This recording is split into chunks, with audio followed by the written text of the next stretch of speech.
नमस्कार, विदर्भ एक्सप्रेसमध्ये आपलं स्वागत आहे। विदर्भात सर्वत्र उष्णतेची तीव्र लाट पसरलेली आहे आणि आता त्याचे विपरीत परिणाम लोकांच्या आरोग्यावर होऊ लागलेले आहेत। चंद्रपूर जिल्ह्यातील बोरमाळा गावात काल एका महिलेचा उष्माघाताने मृत्यू झालेला आहे। शशिकला नागोसे असे या 55 वर्षीय महिलेचे नाव असून शशिकला काल सकाळी गावाशेजारी सुरू असलेल्या एका बंधाराच्या बांधकामावर मजुरीसाठी गेल्या होत्या। मात्र दुपारपर्यंत त्यांना अस्वस्थ वाटू लागले। त्यांना लगेच गावात आणून प्रथमोपचार देण्यात आले, मात्र रुग्णालयात दाखल करण्यापूर्वीच त्यांचा मृत्यू झालाय। भंडारा जिल्ह्यामध्येही एका महिला मजुराचा उष्माघातामुळे मृत्यू झालाय। मोहाडी तालुक्यातील मोहगाव या ठिकाणी रोजगार हमीची कामं सुरू आहेत।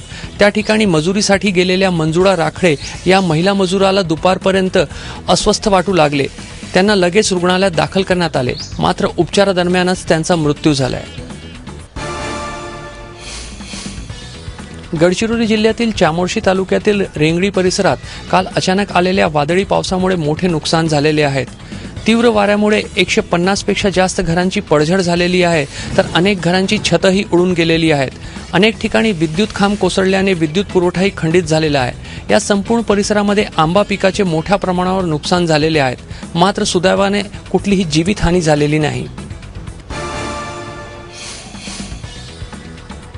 वर्ध्यातील आष्टी तालुक्यातील तारासावंगा गावामध्ये गॅस्ट्रोची लागण झालेली आहे। गावातील 130 पेक्षा जास्त लोकांना गॅस्ट्रोची लागण झाल्याची माहिती मिळते आहे। त्यामध्ये 19 बालकांचाही समावेश आहे।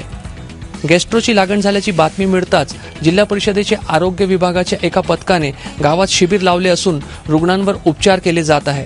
विहिरीतील दूषित पाणी प्यायल्यामुळे हे गॅस्ट्रोची लागण झाली असावी असा प्राथमिक अंदाज व्यक्त केला जात आहे।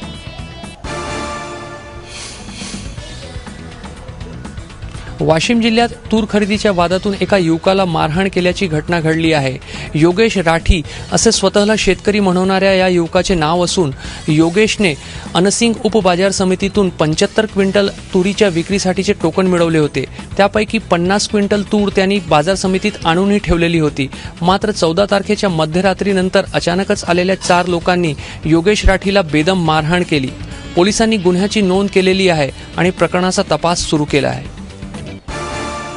इकडे अमरावती जिल्ह्यात तूर खरेदी जवळपास संपुष्टात आली आहे। जिल्ह्यात एकूण 4 केंद्रांवर तूर खरेदी सुरू होती, मात्र आता फक्त अमरावती बाजार समितीमध्ये 6000 क्विंटल तूर शिल्लक असल्याची माहिती आहे। जिल्ह्यात 10,000 पेक्षा जास्त शेतकऱ्यांकडून 2,15,000 क्विंटल तूर खरेदी केल्याची माहिती मिळते आहे। सर्वाधिक तूर खरेदी दर्यापूरच्या केंद्रावर झाल्याची माहिती आहे। दरम्यान जिल्हा परिषदेच्या स्थायी समितीने जिल्ह्यातून प्रत्येक दाणा तुरीची खरेदी शासनाने करावी असा ठराव एकमताने पारित केला आहे। अकोल्यातील बाळापूर तालुक्यामध्ये लोहारा गावात 2 गटांमध्ये वाद होऊन दगडफेकीची घटना घडली आहे। लग्नवरातीमध्ये डीजे वाजवण्यावरून 2 गटांमध्ये वाद झाला आणि त्याच्यानंतर एका गटाने केलेल्या दगडफेकीमध्ये लग्नवरातीतील 3 जण जखमी झाले आहेत। जास्त जखमींना अकोल्यातील रुग्णालयात दाखल करण्यात आलं आहे। घटनेनंतर वरिष्ठ पोलीस अधिकाऱ्यांनी लोहारा गावात धाव घेतली आहे।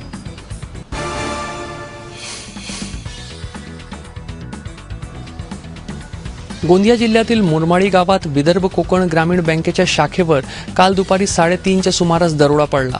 मारुती ओमनी कारने आलेल्या 4 ते 5 दरोडेखोरांनी बंदुकीचा धाक दाखवत बँकेतून 7.5 लाख रुपयांची रोकड पळवून नेली। दरोडेखोरांना विरोध करण्यासाठी पुढे आलेल्या ग्राहकांना आणि बँक कर्मचाऱ्यांना भीती दाखवण्यासाठी दरोडेखोरांनी पळून जाताना हवेत गोळीबारही केला आहे। करडी मार्गाने हे दरोडेखोर पळून गेले असून पोलिसांनी गोंदिया आणि भंडारा जिल्ह्यात अनेक ठिकाणी नाकेबंदी करून त्यांचा शोध सुरू केला आहे। प्रवाशांना आकर्षित करण्यासाठी राज्य परिवहन महामंडळानं त्यांच्या बसेसमध्ये वायफायची सुविधा देण्याचा निर्णय घेतलेला आहे। पहिल्या टप्प्यात यवतमाळ जिल्ह्यामध्ये एकूण 16 बसेसमध्ये वायफायची सुविधा देण्यासाठी विशेष बॉक्स बसवण्यात आलेले आहेत।